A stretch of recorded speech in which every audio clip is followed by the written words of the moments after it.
kira-kira ombudsman itu dibilang makhluk bukan Pak ya? Jadi apa sebenarnya ombudsman itu? Kalau kita baca undang-undangnya Pak ya, Undang-Undang 37 2008 itu disebut lembaga negara pengawas pelayanan publik. Ya kenapa nggak disebut aja nama instansi kita lembaga negara pengawas pelayanan publik gitu kan? Kayak KPK, Komisi Pemberantasan Korupsi. Nah, kalau di Indonesia itu apakah setiap provinsi sudah ada ombudsman-nya? Jadi 34 provinsi sudah ada. Kalau di PP-nya, di peraturan pemerintahnya memang bisa dimungkinkan sampai dikembangkan sampai di kabupaten kota, Pak. Ya. Apakah pelayanan publik terhadap semua instansi ya, vertikal maupun horizontal itu sudah tahu gitu loh.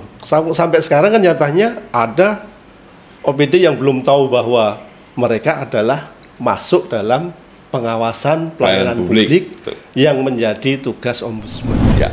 Nah itu Pak. Perjuangan di awal, Pak. Perjuangan di awal.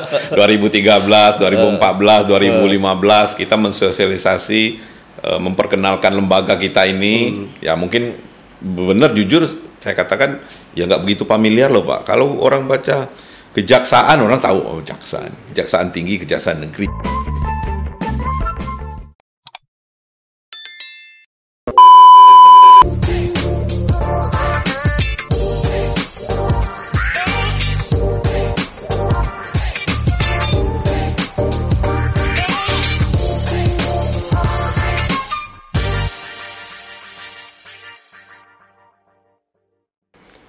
Assalamualaikum warahmatullahi wabarakatuh. Salam sejahtera bagi kita semua. Pada pagi hari ini kita melanjutkan acara yaitu NCT Ngobrol Cerita Terkini. Jadi nanti pada pagi ini kami mendatangkan narasumber dari Ombudsman, hadir di sini nanti Pak Herdi ini, pakarnya ombudsman di Kota Bengkulu. Kita ngobrol santai Pak ya pada hari ini. Sebelumnya kita mengucapkan syukur kehadirat Allah Subhanahu Wa Taala dapat berkumpul untuk cerita santai. Ya. Jadi kita akan bercerita masalah ombudsman, bagaimana latar belakang sejarahnya dan perkembangan masa kini. Ya. Karena temanya ngobrol cerita terkini tentang ombudsman.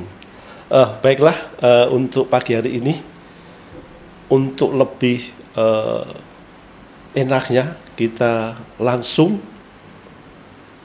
minta Pak Herdi untuk menceritakan sejarahnya. Ombudsman itu apa sih? Itu apa yang melatar belakangi sehingga ombudsman ini artinya bagi untuk pelayanan publik, pengawasan publik dan masyarakat. Kira-kira ombudsman itu dibilang makhluk bukan Pak ya? Jadi apa sebenarnya ombudsman itu? Pokok Pak Herdi, kami silakan untuk menceritakan itu ombudsman itu apa. Bismillahirrahmanirrahim. Assalamualaikum warahmatullahi wabarakatuh. Waalaikumsalam. Terima kasih Pak Imo sudah diundang nih di acara NCT kita. Kehormatan sekali nih ombudsman diundang di kegiatan ini dalam rangka obrolan kita yang terkini Pak ya. Terkini, walaupun kita tidak melupakan yang lalu-lalu ini untuk mengobrol yang terkini. Baik, tema ombudsman mungkin memang betul ya. Kalau di Bengkulu ini 2013 ya Pak, ombudsman kantor perwakilan itu berdiri. Kita untuk mensosialisasinya itu Pak, ada tantangan sendiri nih tentang ombudsman itu. Apa itu ombudsman ya katanya. Nah, di kita juga kenapa ya tidak, kalau kita baca undang-undangnya Pak ya, Undang-Undang 37 2008 itu disebut lembaga negara pengawas pelayanan publik. Ya kenapa nggak disebut aja nama instansi kita lembaga negara pengawas pelayanan publik gitu kan? Kayak KPK, Komisi Pemberantasan Korupsi. Jadi orang sudah tahu oh yang berantasin korupsi itu. Kalau lembaga negara pengawas pelayanan publik, berarti yang ngawasi pelayanan publik ini nih. Gitu. Tapi tetap pakai nama ombudsman gitu. Nah, sejarahnya memang kalau ombudsman ini memang kalau di negara-negara Skandinavia memang populer, Pak. Ombudsman itu populer dan mereka masuk ke konstitusi. Masuk di undang-undang. Masuk di undang-undang. Jadi undang-undang dasar di negara tersebut masuk. Jadi kuat, kekuatan mereka lebih kuat, sangat kuat gitu. Nah, di kita awal berdirinya melalui keputusan Presiden waktu Pak Abdurrahman Wahid, Gus Dur. Tahun 2000. Tahun 2000. Oke, ya. Nah, Gus Dur mengeluarkan keputusan Presiden. Di situ disebutkan dulu Pak, Komisi Ombudsman Nasional. Ya seperti itu ya. Nah, berjalan waktu 2008 tahun berproses baru terbit Undang-Undang 37 tahun 2008 yang di situ disebutkan Ombudsman Republik Indonesia. Ori. Okay. Kadang orang bilang Ori itu asli gitu ya. ada orisinilnya gitu ya. Jadi sejak itu sebutannya tidak lagi Komisi Ombudsman Nasional, tapi Ombudsman Republik Indonesia. Nah, ternyata di sejarahnya, Pak, sebelum itu sudah ada loh ombudsman yang berdiri di Indonesia ini, ombudsman yang swasta lah seperti itu, berbentuk NGO di Jogja sama di Medan. Swasta itu, Pak? Iya. Loh, kalau swasta ya, terus mereka memakai nama ombudsman gitu, Pak. Iya, kok pakai nama ombudsman. Tapi kalau dilihat dari sejarahnya mungkin ya, ombudsman itu kan kayak perwakilan gitu. Betul. Ya. Nah, betul sekali, Pak. Kalau dikaitkan dengan pengawasan publik, dikaitkan dengan NGO, tapi ada benarnya juga kan? Betul. Ada benarnya juga. Tapi nanti kalau tadi Bapak bilang kalau ke pengawasan publik, berarti kayak semacam LSM itu kah? Nah, arahnya ke situ ya, Pak ya. Ya. Nah, jadi malah ada keputusan Mahkamah Agung yang menyebutkan kan ada ombudsman nih. Ya.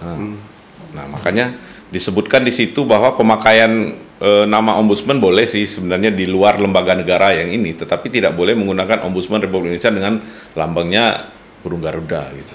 Jadi mereka kalau mau tetap pakai nama ombudsman boleh, misalnya Ombudsman Sumatera Utara atau seperti apa. Nah itu karena ada pertentangan, kami lebih dulu loh dari lembaga negara itu pakai nama ombudsman gitu kan? Iya. Kan kayak gitu Pak. Betul. Nah, memang sebenarnya ombudsman itu adalah perwakilan, artinya itu adalah sebenarnya ombudsman di situ orang, Pak ya, disebutkan orang di situ orang yang memang merupakan perwakilan pimpinan negara, raja yang memang dipercayakan untuk ya mengawasi, selain mungkin yang terstruktur di kabinetnya, nah, ada orang yang memang dipercaya khusus untuk mengawasi. Ya mungkin layer kedua lah dari seorang pimpinan untuk memperoleh benar nggak sih laporan-laporan yang diterima oleh staf-staf saya yang disampaikan ke saya ini, mungkin jadi bahan pembanding. Nah, jadi ombudsman di situ menjadi orang kepercayaan pimpinan. Nah, sejarahnya seperti itu. Nah, di Indonesia juga Gus Dur kita tahulah seperti apa beliau gitu kan. Makanya dia mengeluarkan keputusan Presiden membentuk Komisi Nasional di tahun 2000, 2008 kita ada undang-undang khusus tentang ombudsman, Undang-Undang 37, dan mulailah berbenah ombudsman membentuk kantor-kantor perwakilan. Nah, khusus di Bengkulu 2013 akhir, Pak. Berarti usianya sekarang hampir 10 tahun ombudsman di Bengkulu. Nah, kalau di Indonesia itu apakah setiap provinsi sudah ada ombudsmannya itu? Saat ini sudah, Pak. Saat ini seluruh provinsi sudah ada kantor perwakilan ombudsman. Yang terakhir kemarin kantor perwakilan Kaltara, Kalimantan Utara, dengan Jakarta Raya. Malah Jakarta Raya belum, karena kan kantor pusat di situ. Oh, IKN. Bukan yang di IKN, Pak. Okay. Di Jakarta Raya itu dengan Kaltara itu yang terakhir, karena di Jakarta Raya dianggap karena dulu kantor pusatnya di situ tidak dibentuk kantor perwakilan, tetapi sekarang sudah ada kantor perwakilan untuk DKI Jakarta dan kantor perwakilan di Kalimantan Utara. Jadi 34 provinsi sudah ada. Kalau di PP-nya, di peraturan pemerintahnya memang bisa dimungkinkan sampai dikembangkan sampai di kabupaten kota, Pak. Iya. Itu salah satu yang dikeluhkan teman-teman yang di provinsi-provinsi yang luas, Pak. Kalau kita di Bengkulu cuma 10 ya. 10 plus 1 provinsi, Pak ya. Kalau di Jawa Tengah Jawa Tengah, Jawa Timur, Jawa Barat, Sumatera Utara, Pak. Ada 30 kabupaten. Itu kabupaten kota yang ombudsman-nya hanya ada 1 di tingkat provinsi. Nah, itu kadang-kadang mereka bilang, wah kita nih yang kalau ketemu canda-canda, ya kamu enak, wilayahnya kecil, cuma berapa kabupaten? Cuma 9, 10 tambah 1 provinsi. Oh, enak, kami ini 30 kan. 29, Sumatera Utara hampir 30 ya, Pak, ya kabupatennya ya. Kalau kita di Sumatera Utara, Sumatera Selatan yang luas seperti itu. Jadi artinya cakupannya kita kan harus masuk ke semua lini ya, Pak, terutama pemerintah daerah gitu ya. Yang memang harus menjadi prioritas utama kita untuk peningkatan pelayanan publik. Nah, seperti itu. Kalau kita di instansi vertikal, ibaratnya kalau dikata itu, Pak, 1 komando. Artinya 1 komando dari kalau kementerian atau kepala lembaga kita yang di pusat mengemando A sampai ke bawah pasti A semua gitu kan. Nah, kalau di pemerintah daerah sejak berlakunya otonomi daerah tidak serta-merta loh, Pak, yang bisa misalnya sukses story di pemerintah daerah A coba kita duplikasikan ke pemerintah daerah B. Nggak serta-merta loh, Pak. Ya karena mereka mungkin punya pandangan yang beda gitu kan. Jadi saya ingat betul 2016 ya, 2016 waktu gubernur terpilih, beliau sekarang gubernur, dulu wakil gubernur, Pak. Jadi disampaikan apa permasalahan pelayanan publik yang mendasar di Provinsi Bengkulu supaya nanti bisa kita evaluasi bersama untuk peningkatannya. Karena hasil penilaian kita waktu itu provinsi itu zonanya kalau dizonakan 3 waktu itu, Pak, merah, kuning, hijau gitu ya, masih di zona merah, Pak. Padahal hanya kita lihat sederhana aja, tersedia nggak standar layanan di penyelenggaraan pelayanan publik yang utama yang diakses masyarakat, gitu kan, di perizinan, di dinas-dinas yang melayani pelayanan dasar gitu ya. Ternyata belum tersedia. Nah, artinya secara ketersediaan saja belum ada, padahal menurut Undang-Undang 25 tentang layanan publik, standar layanan itu harus loh, Pak. Harus ada, harus punya, wajib bahasanya di situ. Jadi kalau ada bahasanya wajib, berarti ya nggak boleh nggak gitu, Pak ya. Harus gitu ya.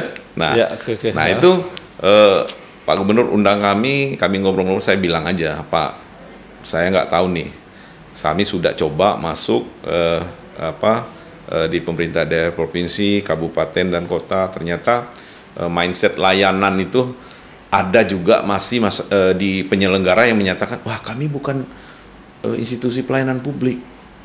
Ada loh, Pak, seperti itu, Pak. Padahal sebenarnya semua institusi di Republik ini yang sumber anggaran pendanaannya itu APBN, APBD, ibarat dalam arti kata anggarannya dari pemerintah loh. Semuanya institusi pelayanan publik. Termasuk kami di Ombudsman yang katanya di undang-undang lembaga yang mengawasi layanan publik. Sejatinya lembaga penyelenggara layanan publik loh. Kan seperti itu, Pak. Nah, ada yang mindsetnya, oh Pak, yang layanan publik itu kan rumah sakit, Cukcapil gitu kan, layanan perizinan gitu kan. Padahal sebenarnya semua itu institusi, baik kalau di pemerintah daerah ada bagian, ada OPD, ada badan, semuanya penyelenggaraan publik. Nah, itu untuk memberikan pemahaman itu butuh waktu, Pak. Supaya mereka sadar. Kalau sampai sekarang nih, ya nah kan? Itu kan kalau sampai sekarang dulu ya. Ya, artinya kan secara kelembagaan ya. Kalau dulu itu Kepres 44 tahun 2000 itu masih komisi. Betul. Jadi penguatan kelembagaan tadi Pak Edi menjadi Undang-Undang Nomor 37 tahun 2008 tentang Ombudsman. Nah, sampai sejauh ini artinya apakah pelayanan publik terhadap semua instansi ya, vertikal maupun horizontal itu sudah tahu gitu loh. Sampai sekarang kan nyatanya ada OPD yang belum tahu bahwa mereka adalah masuk dalam pengawasan pelayanan publik yang menjadi tugas ombudsman. Nah, itu perjuangan di awal, Pak. Perjuangan di awal. 2013, 2014, 2015 kita mensosialisasi, memperkenalkan lembaga kita ini. Ya mungkin benar jujur saya katakan ya nggak begitu familiar loh Pak. Kalau orang baca kejaksaan, orang tahu, oh kejaksaan tinggi, kejaksaan negeri, udah tahu kan. Kayak saya bilang tadi, KPK, Komisi Pemberantasan Korupsi, orang tahu. Kalau ombudsman, ini ini ya, ada tantenya nggak, dia bilang gitu. Jadi ini tantangan kita untuk mensosialisasi. Dan setelah kita masuk melakukan edukasi, sosialisasi, semakin ke sini mulai Pak. Nah makanya di ombudsman untuk membuka itu, setiap tahun diadakan kegiatan, dulu ada namanya kepatuhan Pak, semacam survei kepatuhan penyelenggara pelayanan publik. Yang dilihat sederhana sekali Pak. Ada nggak penyelenggara pelayanan publik punya standar pelayanan? Itu aja. Kalau sudah ada kita nggak patuh. Makanya judulnya kepatuhan Pak. Kalau yang belum, saya kira nggak patuh, belum patuh. Karena di Undang-Undang Pelayanan Publik disebut di situ wajib. Kalau dia sudah susun standarnya, berarti patuh. Nah, pertanyaannya lagi, apakah ombudsman sudah menyatakan itu patuh, layanan publiknya bagus? Ya belum tentu juga Pak. Kan sama dengan pertanyaan yang banyak beredar. Pemda itu dapat WTP, tapi kemarin kedapatan korupsi. Kan gitu Pak? Ya. Kayak gitu. Nah sama dengan kami di ombudsman. Kami menyampaikan rilis bahwa misalnya Pemda A ini kepatuhannya sudah hijau. Berarti mereka patuh apa yang indikator yang kita lihat. Tapi banyak teman-teman media bilang, oh Pak, ternyata di situ pelayanan publiknya nggak bagus-bagus amat. Kok ombudsman kasih nilai hijau? Nah, sekarang kita tanya nih Pak. Nah, gitu. Kalau itu tidak patuh, artinya ombudsman itu bisa memberikan sanksi nggak? Nah ini yang penting dan banyak juga ditanyakan loh Pak. Sanksinya ini artinya apakah cuma sanksi biasa? Jadi untuk actionnya dilaksanakan tidak, itu kemudian hal apa yang dilakukan oleh ombudsman untuk artinya supaya sebetulnya kan pelayanan publik ini kan untuk masyarakat itu sendiri dan kepatuhan penyelenggara melaksanakan tugasnya sesuai dengan SOP. Betul. Nah, kalau terjadi pelanggaran, artinya sebagai lembaga yang mempunyai otonomi, artinya melakukan pengawasan pelayanan publik tidak patuh. Nah, ini sanksinya apa, Pak? Ya. Kira-kira itu. Nah, berdasarkan runtutan kegiatan kita, kita ngadakan survei untuk melihat kepatuhan. Ternyata patuh. Kita beri predikat kuning, merah paling bawah, kuning tengah, hijau di atas. Nah, setelah itu, selain pengawasan ini, di Undang-Undang 37 disebutkan memang tugas lain kita adalah menerima komplain pengguna layanan. Jadi masyarakat yang menggunakan layanan kita, layanan pemerintah gitu ya, baik di pemerintah daerah, pemerintah pusat, instansi vertikal, bisa seandainya merasa pelayanannya tidak bagus, tidak dilayani dengan baik, bisa melampaikan komplain ke kita. Selain itu juga di ombudsman juga, nah ini saling berkait nih Pak. Kita diamanatkan juga, diperintahkan juga undang-undang kita untuk bersinergi dan berkolaborasi seperti apa sih supaya penyelenggara layanan publik itu bisa lebih bagus, meningkatkan kualitas layanannya. Jadi ada sisi cegahnya Pak. Preventifnya. Ya, preventifnya, cegahnya. Nah kalau pengaduan masyarakat, complaint handling tadi, itu masuk ke ranah pemeriksaan di kita. Nah, yang menyambung yang disampaikan Bapak tadi, gimana kalau orang tidak patuh katanya? Ya. Nah, pemeriksaan aduan atau laporan yang masuk, hasil endingnya Pak, pasti ada dua nih, ditemukan maladministrasi atau tidak gitu kan? Kalau di ombudsman itu maladministrasi loh Pak. Nah, kalau di kedokteran ini kan malpraktik Pak ya. Malpraktik. Kalau kita maladministrasi. Nah, kalau yang tidak ditemukan maladministrasinya nggak ada masalah kan, seperti itu. Nah, kalau ditemukan maladministrasi di laporan akhir hasil pemeriksaan kita, di situ ada cantuman tindakan korektif. Nah, memang benar banyak sih yang menyatakan, ombudsman ini nggak bisa ngasih sanksi. Betul loh Pak, kalau di undang-undang kita tidak ada pasal khusus yang menyebutkan kita bisa memberi sanksi. Nah, tindakan korektif itu wajib dilaksanakan oleh terlapor yang dilaporkan. Nah, seandainya tidak dilaksanakan, berarti yang Bapak sampaikan, Pak Bimo sampaikan tadi, ya nggak patuh ya. Nggak patuh. Nggak patuh ya. Nah, di level perwakilan, menaikkan itu ke kantor pusat untuk diberikan rekomendasi. Nah, di kantor pusat nanti mekanismenya masih diminta penyelenggara untuk melaksanakan tindakan korektif yang sudah dikeluarkan. Tidak juga dilaksanakan, terbitlah rekomendasi. Gitu. Nggak, tindakan korektif ini berlakunya 1 tahun berjalan atau untuk tahun berikutnya? Kita kasih waktu sesuai dengan SOP dan undang-undang kita di peraturannya tuh 60 hari, Pak. 60 hari. 60 hari. Dalam artian begini, kalau memang kadang-kadang kan juga banyak tindakan korektif itu terkait dengan penganggaran, dengan tindakan, berarti kan berlanjut ke tahun berikutnya.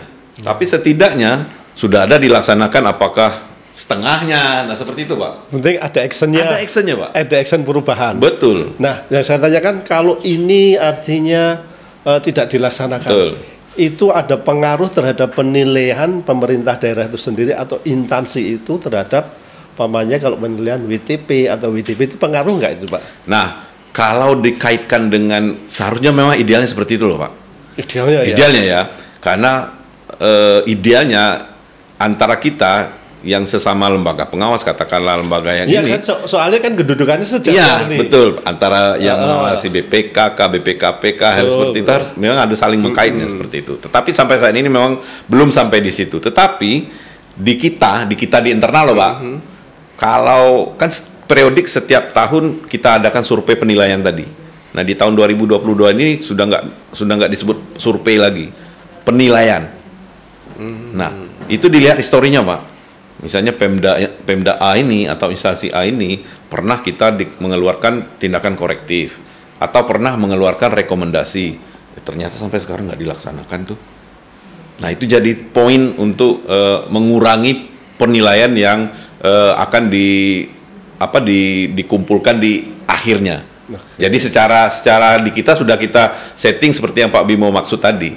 Akan lebih baik memang akan saling mengkait antar institusi. Nah, ini sudah ada Bappenas. Nah, seperti itu, Pak. Bappenas sudah sounding dengan Ombudsman Pusat dan itu memang sudah berjalan beberapa tahun. Jadi di Bappenas itu sederhana aja dia menyatakan, kami kan dalam sisi penganggaran segala macam perencanaan pembangunan kan berkaitan otomatis itu dengan anggaran, Pak. Nah, kami akan gunakan produk-produk kementerian lembaga yang memang bisa jadi variabel pengukur pendukung untuk memberikan satu penilaian khusus untuk satu daerah atau suatu instansi kementerian. Contoh katanya kalau dari sisi keuangan kita gunakanlah tuh produk yang dikeluarkan oleh BPK. WTP, WDP, disclaimer dan segala macam itu lah ya. Nah, kalau untuk pelayanan publik kami mau pakai ini produk ombudsman katanya. Makanya di tahun 2020 dia dengan cara bilang, loh kalau hanya melihat ada tidaknya standar, Pak, wah terlalu sederhana katanya gitu kan, Pak ya. Nah, akhirnya setelah sounding dengan Bappenas, tim di pusat menyusunlah mekanisme penilaian yang lebih rigid, lebih lengkap. Dimensinya ada 4 loh, Pak. Apa itu, Pak? Dimensi yang dilihat yang tahun 2002 pertama kompetensi penyelenggara. Itu berubah nggak, Pak?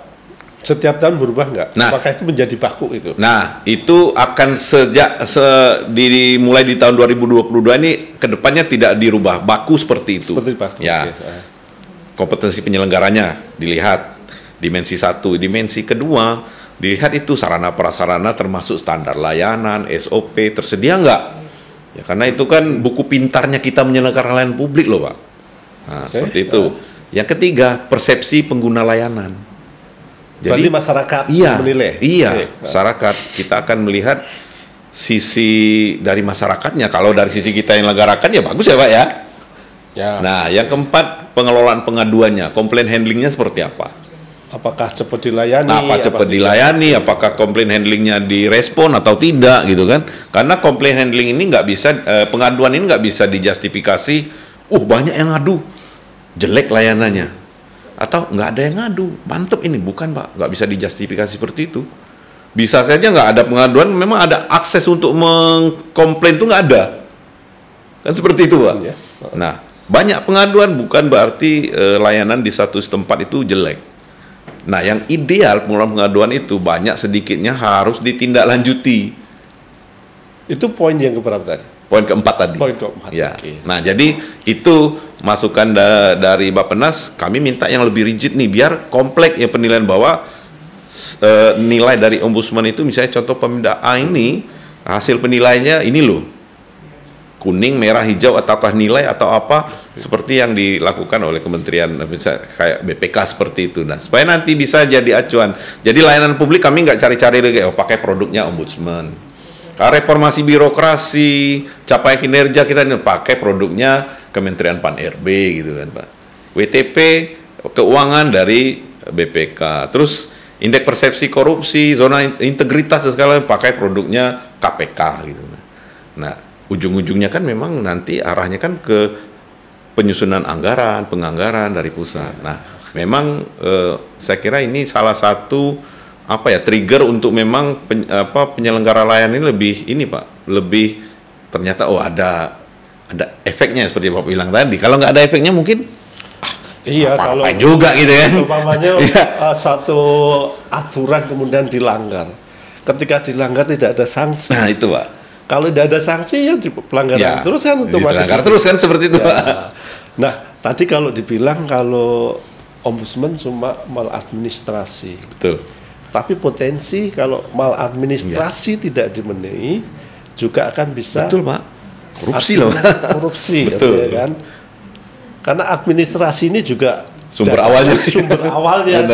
Benar, Pak. Nah, dalam hal ini apakah ombudsman artinya juga menggandeng KPK, kemudian menggandeng Kemenpan RB, artinya bentuk kolaborasi untuk menentukan suatu kebijakan sikap. Artinya nanti kalau kolaborasi ini satu kementerian atau lembaga itu betul. Artinya begitu dikawal sehingga jalannya SOP-nya sudah benar gitu. Betul, Pak. Nah. Secara kelembagaan betul seperti itu, Pak. Jadi kita itu sebenarnya tandem ya, Pak, tandem. Ya, nah, Kementerian Pan-RB selalu menekankan reformasi birokrasi yang ujung-ujungnya pelayanan publik itu bisa jadi bagus, maladministrasi bisa ditekan seminimal mungkin, dan ya itu tadi bibit-bibit korupsi mungkin bisa tereliminasi. Terus KPK juga seperti itu. KPK juga ada pencegahannya, Pak. Kan pencegahannya masif nih, turun ke semua daerah. Nah, kita juga bermitra di situ. Artinya ombudsman itu untuk keluar, Pak, nggak ada buat aturan apapun. Semua yang dieksekusi itu aturan Kementerian Pan-RB, aturan-aturan dari Kementerian Dalam Negeri, karena kan itu yang lebih terkait penyelenggaraan jalannya pemerintahan dan segala. Tidak ada satupun regulasi yang dikeluarkan ombudsman untuk eksternal. Semuanya mengawal regulasi yang ada. Kalau Kemenpan RB kita bisa lihat sendiri tuh.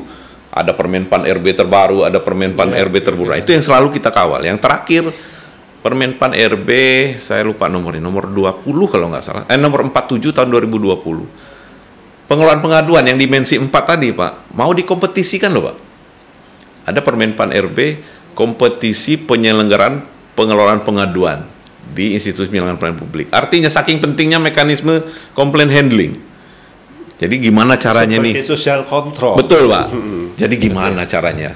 Kan mekanisme complaint handling ini, Pak, hanya berjalan efektif tuh di dunia-dunia privat, Pak. Dunia-dunia swasta, Pak. Itu sangat efektif sekali, Pak. Kita jangan coba-coba, misalnya bank A, bank B, bank C itu dikomplain. Repotnya sampai ke kantor pusat itu, Pak. Karena mereka sangat care itu, karena kan persaingan, Pak. Ini bisa menurunkan citra mereka. Public trust-nya turun. Nah, kalau di pemerintah sendiri, artinya dalam pengawasan ini, itu ada bagus juga, Pak. Kalau dilihat kan tadi, kalau dikompetisikan penghandlean komplain, artinya juga, itu, Pak. Artinya kan meningkatkan public trust. Jadi artinya begitu ada komplain, kemudian ditindaklanjuti, kemudian ada solusi apa? Iya, ya, gitu. Betul, Pak. Nah, ini kapan ini, Pak? Rencana mau diimplementasikan itu kapan ya, Pak? Kalau dikompetisikan, itu mungkin kelihatannya Permenpan RB yang akan mengeksekusi. Tetapi akhir tahun lalu kami pernah Zoom, mereka sudah komunikasi, mungkin mekanisme seperti apa kompetisinya, apakah nanti akan di random dulu, ataukah di level kementerian lembaga dulu, sampai ke pemerintah daerah. Nah, seperti itu mungkin mereka yang akan mengeksekusi. Nah, kalau di kita siap support saja sebenarnya. sebenarnya kita sudah dari awal-awal sudah memetakan itu loh Pak. Pengelolaan pengaduan ini rata-rata kendalanya, permasalahannya, kalau di pemerintah daerah loh Pak, itu lebih posisi petugas atau pejabat pengelolaan pengaduan itu nggak ada di struktural ininya Pak, di OPD tersebut. Hanya di perizinan saja yang ada, dulu ada namanya kepala bidang kalau nggak salah, kepala bidang pengelolaan pengaduan. Kalau di OPD yang lain, nggak ada Pak, jadi tugas tambahan gitu. Mungkin masuknya di humas itu Pak. Harusnya masuk di humas. Tetapi kalau kadang-kadang menerjemahnya itu, wah nggak ada jabatan khususnya, nggak ada strukturnya gitu kan. Jadi kerjanya kerja sambilan, padahal mekanisme complaint handling itu sangat penting untuk trust tadi Pak. Karena kenapa? Pengelolaan pengaduan itu sebenarnya responsifnya Pak. Makanya saya sampaikan ke teman-teman di penyelenggara publik, segera direspon kalau ada yang masuk ke kita. Masalah nanti penyelesaian endingnya seperti apa itu kan mungkin step berikutnya. Contoh saya bilang, kalau Anda kirim pesan WA, apakah ke keluarga atau ke istri atau ke teman, kalau nggak dibaca itu, ngapa di mana ya? Kenapa ini? Kan gitu Pak kita. Ya. Nah tapi kalau sudah dibaca, oh udah dibaca nih. Walaupun nggak dibalas kita udah tahu, udah dibaca, udah tahu dia message kita gitu ya. Mindsetnya udah penjelasannya bagaimana. Betul Pak. Gitu. Nah, tinggal nanti nunggu dulu kan kalau kita bertanya penjelasan kan tinggal nunggu. Sama dengan kita, saya bilang kan sekarang media sosial sangat katakanlah mungkin mendominasi komunikasi loh Pak. Atau melalui mekanisme email dan segala macam, bersurat elektronik. Sudah semakin sedikit orang yang ya kalau dulu jadulnya Pak, buat kotak pengaduan nulis gitu Pak ya. Nulis kotak pengaduan kita buka per minggu atau per hari. Udah sangat ketinggalan yang seperti itu. Nah, yang seperti ini perlu direspon cepat. Misalnya kirim email, segera dijawab. Pengaduan Anda, laporan Anda, komplain Anda sudah kami terima dan akan segera ditindaklanjuti. Cukup sebatas itu aja. Berarti aduan kita, komplain kita udah diterima nih. Nah itu yang responsif, itu yang pertama. Masalah pengaduan itu diselesaikan seperti apa, kan ada mekanisme di internal kita, bidang mana yang dikomplain, di mana yang dikomplain. Nah itu, jadi layanan publik itu sebenarnya sederhana loh Pak, responsif kita.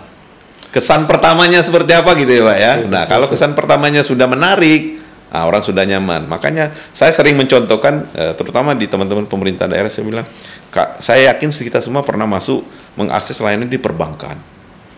Nah, coba kita masuk di perbankan, gimana begitu kita masuk itu kita diperlakukan seperti apa gitu. Ya merasa kayak kalau orang Jawa bilang, wah merasa diuongke bener gitu loh Pak. Betul Pak. Betul ya? Betul, nah, udah tuh Pak, ngantri kita 1 jam kita nyaman aja Pak di situ. Karena udah merasa, wah selain memang nyaman tempat, memang sangat humble gitu Pak. Nah coba kalau saya bilang, kalau kita juga masuk mengakses layanan publik, ya muka tidak bersahabat, saya bilang kan, nah walaupun yang diakses yang diinginkan dapat cepet, nggak dipermasalahkan yang dapat cepetnya loh Pak. Pasti yang disebut, wah layanan di sana nggak enak banget. Jadi kesan pertama sudah dilupakan ya. Pak. Nah itu kalau kita sudah nyaman di awal, betul Pak maaf. Tunggu dulu Pak ya, nunggu dulu sebentar Pak. Sebentarnya udah 15 menit, tapi nyaman aja Pak nunggunya. Nah itu jadi sama. Kita pengguna layanan nggak mungkin nanya Pak, SOP-nya mana nih layananmu? Nggak mungkin kan Pak. Nah, tapi yang nanya-nanyain SOP, standar layanan itu ya lembaga-lembaga pengawas. Kayak Ombudsman, kayak KPK, BPK, BPKP. Nah kalau masuk misalnya ada supervisi kah, ada kunjungan, pasti nanya, standar layanan ada nggak nih, SOP-nya ada nggak nih. Kalau kita pengguna layanan nggak nanya itu Pak, yang penting layanannya kita yang diakses kita dapat, kita tadi diuongke tadi Pak, wah udah selesai itu. Kalau kita minta, tolong Pak ini diisi kuesioner survei kepuasan Pak, nah bagus tuh Pak isinya Pak. Nah inilah sebenarnya pelayanan publik itu selalu dinamis seperti itu, dan memang merubah mindset layanan Pak yang susah Pak. Karena apa? Layanan-layanan yang di institusi pemerintahan ya hanya satu-satunya itu loh Pak, nggak ada alternatif. Contoh Pak Bimo mau buat surat keterangan pindah ke Bengkulu nih, mau kemana kalau nggak ke Capil Pak, Dinas Capil. Artinya penyelenggara layanan kita yang diselenggarakan pemerintah itu adalah monopoli, hanya kita. Nah yang kalau hanya kita ini Pak, itu mindsetnya itu, kan kita agak tinggi tuh Pak, agak pongah kita, hanya kita gitu. Good service ya. Nah itu berbeda dengan yang di sisi privat gitu, BUMN, perbankan lagi coba. Wah mereka sangat betul-betul care dengan pelayanan. Karena orang pindah ke sebelah bisa Pak, alternatifnya banyak gitu kan. Kalau adminduk contoh, nggak bisa ke tempat lain, nggak ada adminduk swasta gitu kan Pak. Kita mau buat, wah lama bener di Dukcapil, nah pindah ke Dukcapil swasta aja lah buat KTP, biarlah bayar nggak apa-apa gitu kan. Nah itu loh Pak, layanan publik itu sebenarnya kalau dikatakan sederhana ya sederhana, tapi tidak sesederhana actionnya melaksanakannya, karena merubah mindset itu susah loh Pak. Merubah mindset ya. Mindset, culture, behaviornya memang agak susah di kita. Betul. Nah kalau di kita ini Pak kan ada di kejaksaan khususnya betul. Itu kita kan ada berbagai bidang, dan kalau kita untuk fungsi pengawasan internal ya, itu ada namanya bidang pengawasan. Ya, bidang pengawasan. Jadi kalau di kita ini juga artinya bila ada terjadi penyimpangan ataupun ya maladministrasi, ya, betul. Kemudian ada indikasi itu, maka pengawasan akan bergerak di tataran internal. Betul, Pak. Nah saya tanya Pak RD nih,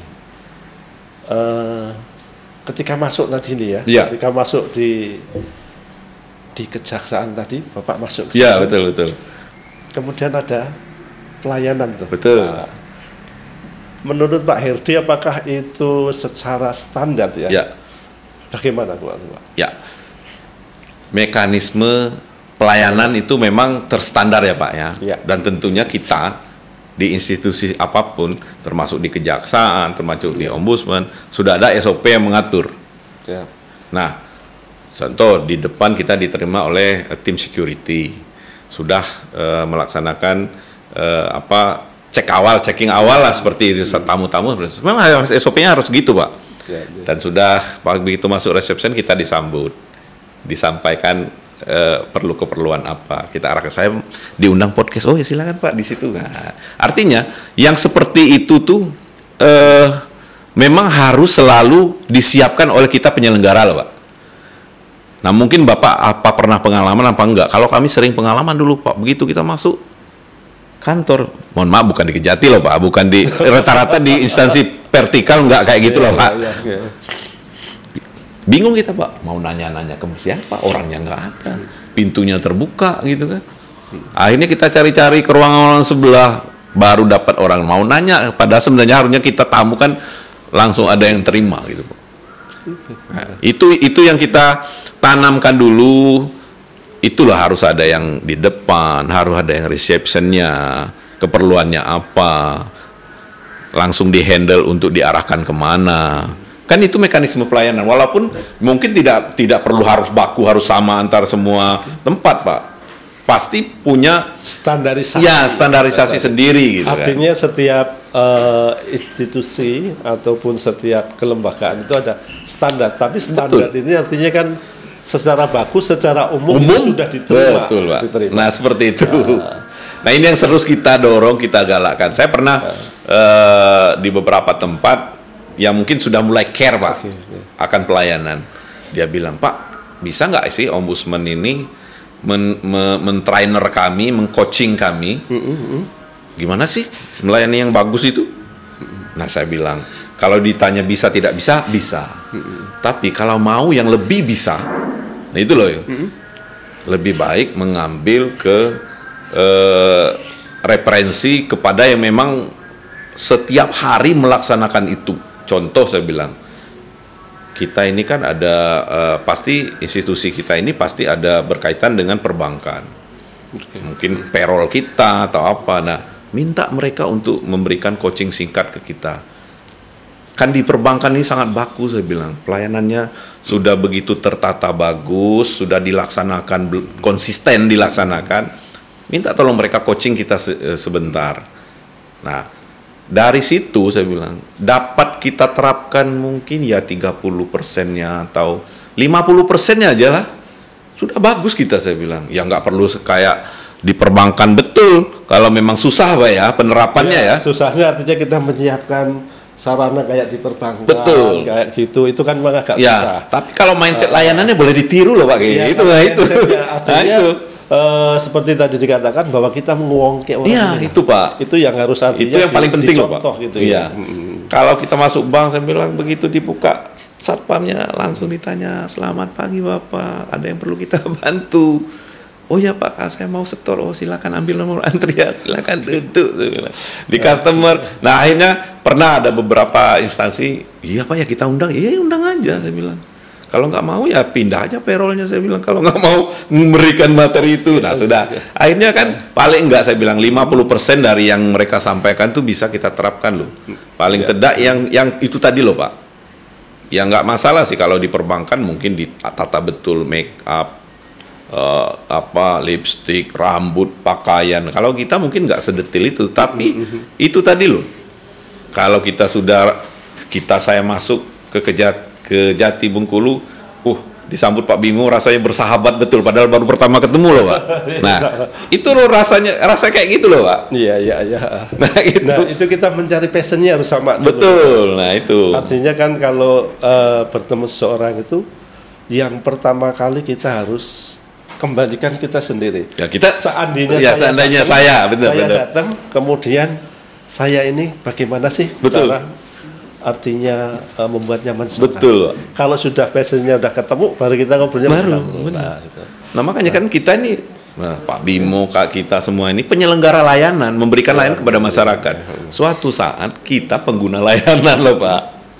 Kalau kita sakit, kita pengguna layanan kesehatan, apakah puskesmas, rumah sakit. Kalau kita mau masalah administratif Adminduk, kita jadi pengguna layanan di Adminduk. Nah itu tersepakat. Kalau memang semua kita sudah memposisikan sampai Pak Bimo tadi, kita ini posisikan kita juga sebagai pengguna layanan loh. Biar nanti, kalau kita pasti nggak mau diginiin. Nah kalau kita memberikan layanan, jangan digituin gitu maksudnya. Artinya kita berada di dua sisi.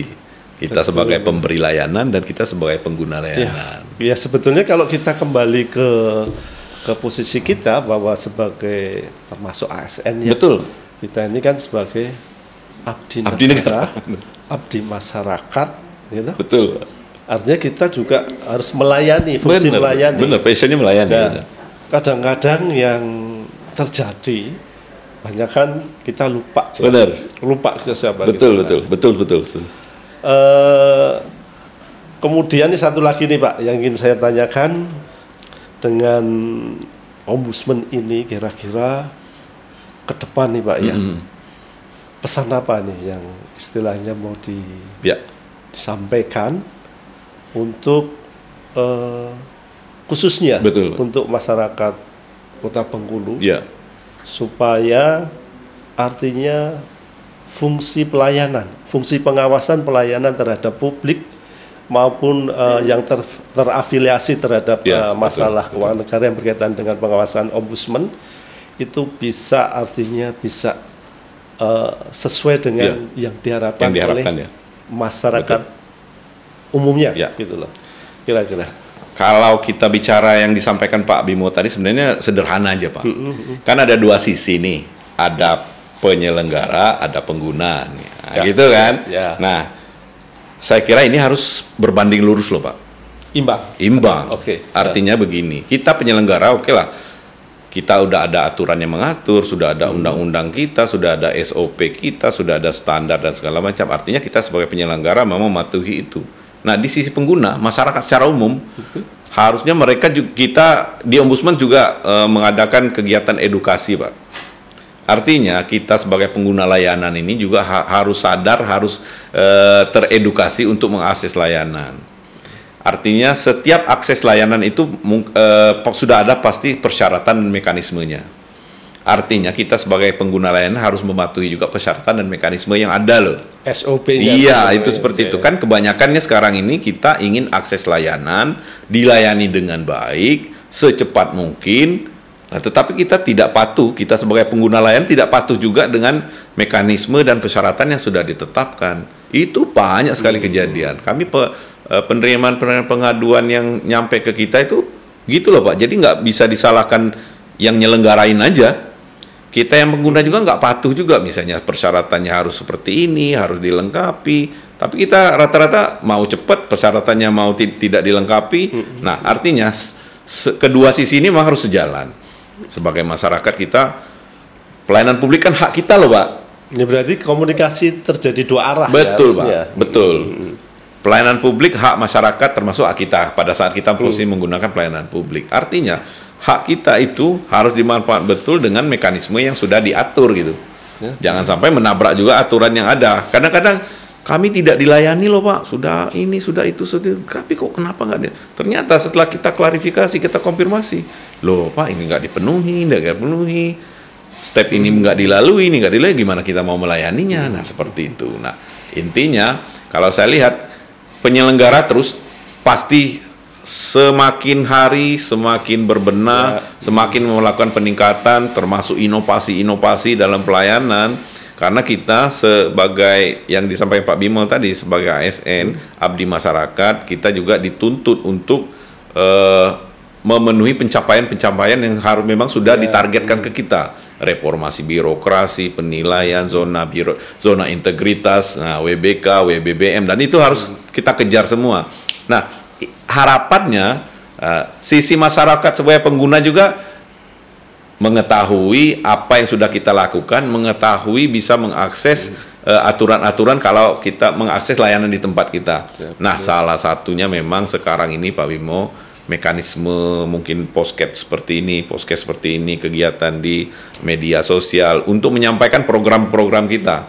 Karena tidak ada lagi sekarang intinya batasnya orang tidak mengetahui kalau mau akses layanan kejaksaan, apa saja sih layanan di kejaksaan, mekanisme prosedurnya seperti apa, tata caranya seperti apa. Nah, ini yang perlu kita terus dorong, kita galakkan. Karena kalau tidak salah, pengguna media sosial ini sangat besar loh Pak. Iya, nah, jadi ada kemarin di tahun lalu lah, tahun 2021, kita melihat salah satu sistem informasi pelayanan publik di penyelenggara layanan itu melalui websitenya Pak. Websitenya yang berbasis .go.id kayak gitu Pak ya. Nah, tetapi setelah dievaluasi, orang lebih banyak mengakses media sosial Pak dibanding website kita gitu kan. Nah, artinya yang website kita tuh dikunjungi kalau memang benar-benar akses, misalnya mau ya contoh di kejaksaan mau buka rekrutmen calon CPNS. Nah, orang pasti akses di sana. Tetapi kalau untuk sifatnya edukasi, promosi, penyampaian mekanisme prosedur layanan, itu lebih efektif di media sosial. Makanya di kita di tahun 2022 sudah diakomodir Pak media sosial, karena rata-rata semua kementerian, lembaga, institusi, pemerintah daerah itu pasti punya akun media sosial mereka Pak. Tinggal penguatan di sisi adminnya yang memang perlu untuk dikuatkan gitu, supaya nanti nampak betul progres setiap hari, ada update statusnya, apa yang disampaikan, program-program apa, mungkin ada kegiatan-kegiatan, nah kayak seperti ini di kejaksaan nih, kemarin kan sangat masif itu dinaikkan di berbagai media, ya restoratif justice Pak. Restoratif justice. Nah itu kan, dan itu sangat menarik saya kira Pak. Dan kita juga bisa menyampaikan ke masyarakat, kan banyak juga yang konsultasi ke kita Pak. Ya, memang kalau di kejaksaan kemarin ada membangun itu Pak, rumah. Iya, rumah restorasi justice itu ya. Di pantai. Ya kalau di kita di pantai ya. Di pantai Panjang. Dan mungkin nanti ke depan kita akan membuat itu kerjasama dengan pemerintah daerah. Betul Pak. Itu akan membentuk balai rehabilitasi nafsa. Nah, ya. Narkoba itu. Dari kejaksaan kita bersama dengan pemerintah daerah. Ya, betul Pak. Nanti insya Allah di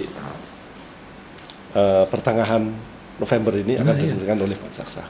Nah itu kan banyak yang ada beberapa yang konsultasi Pak, program itu seperti apa? Pikir yang di mindset masyarakat tuh, oh kalau kita melakukan pelanggaran hukum sudah konsultasi karena bebas hukum gitu kan. Nah, sederhananya kayak gitu aja mereka Pak pikirkan. Nah, seperti saya bilang, manfaatkan, boleh silakan. Itu kan bisa konsultasi, bisa konsultasi. Ya. Jadi setiap yang artinya terjadi tindak pidana, kemudian memang ada syarat-syaratnya itu di Perda nomor 15 tahun 2020 itu Pak. Ini jadi nanti kalau kategorinya masuk ya. Jadi memang sebetulnya restoratif justice ini mengembalikan keadaan semula. Betul. Jadi daripada nanti ngapain sih kita menghukum kalau orangnya sudah artinya sudah damai, sudah tidak jadi pertengkaran, ya kan?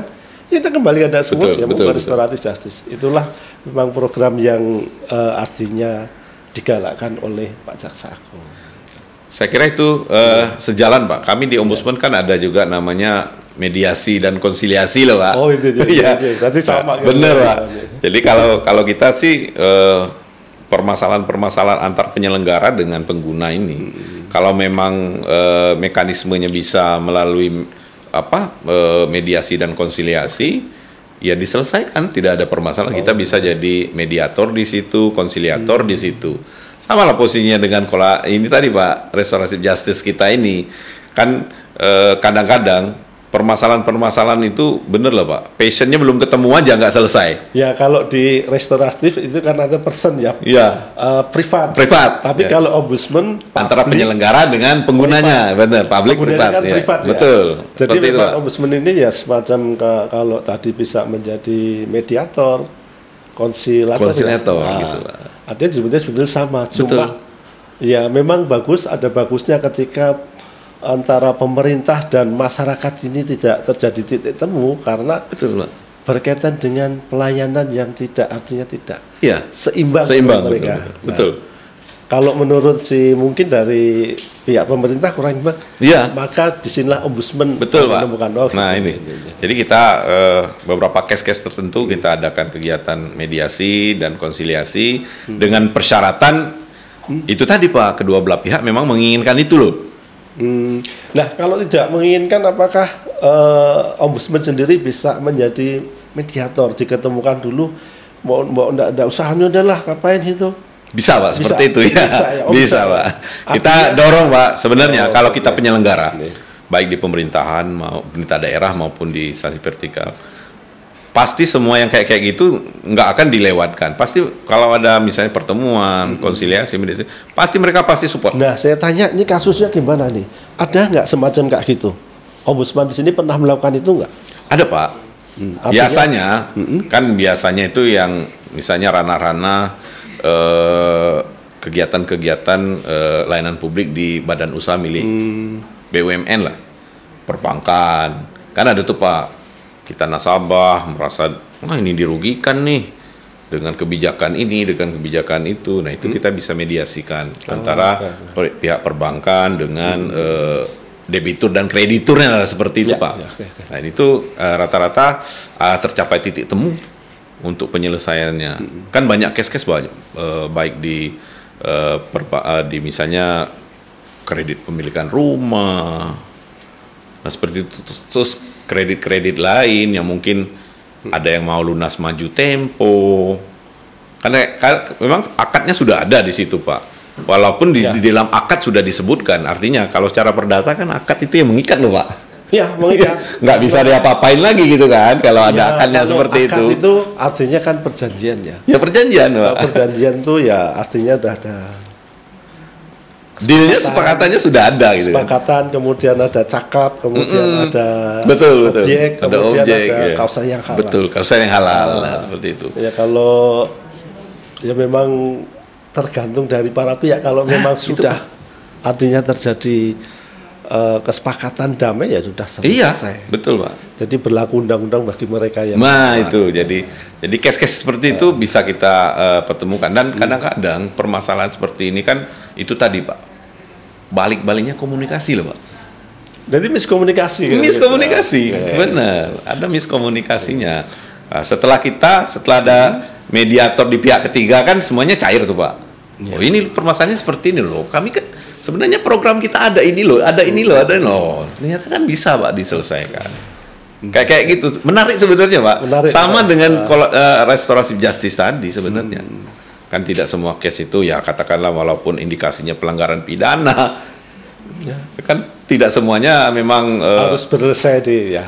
Betul, karena hukum pidana itu kan ultimum remedium. Artinya kalau benar Pak, ultimum remedium benar. Sudah tidak bisa kita artinya upaya pertama bisa baru jalan terakhir. Benar. Tapi kan memang harusnya begitu. Betul Pak, betul.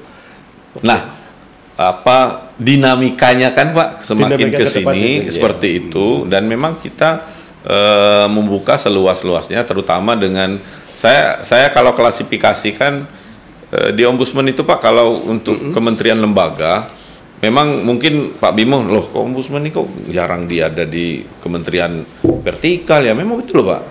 Kita fokus kalau di daerah ini ke pemerintah daerah. Fokus penekanan perbaikan layanan publiknya di pemerintah daerah. Kejaksaan masuk dong? Kejaksaan masuk, tetapi kan tidak terfokus kayak di pemerintah daerah loh Pak. Contoh, penilaian kita kan kejaksaan nggak kita nilai. Kan pemerintah daerah yang kita tekankan penilaiannya. Pelayanan publik. Padahal kita ada pelayanan publik juga. Banyak, betul Pak. Paling kan di kejaksaan, di pengadilan mereka sudah ranahnya zona integritas, WBK. Nah, sedangkan kalau di tataran pemerintah daerah, mereka kita dorong supaya pemenuhan standar-standar utama sebuah penyelenggaraan pelayanan publik gitu loh Pak. Standar layanan, SOP dan segala macam, sarana prasarana.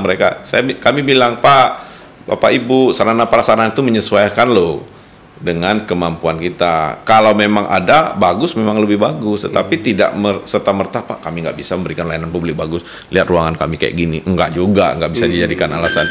Nggak masalah saya bilang. Artinya standar layanan diserahkan ke kita yang nyusun. Artinya kita yang tahu kemampuan kita loh. Oke. Nah seperti itu. Nggak disusun Kementerian Pan RB, saya bilang.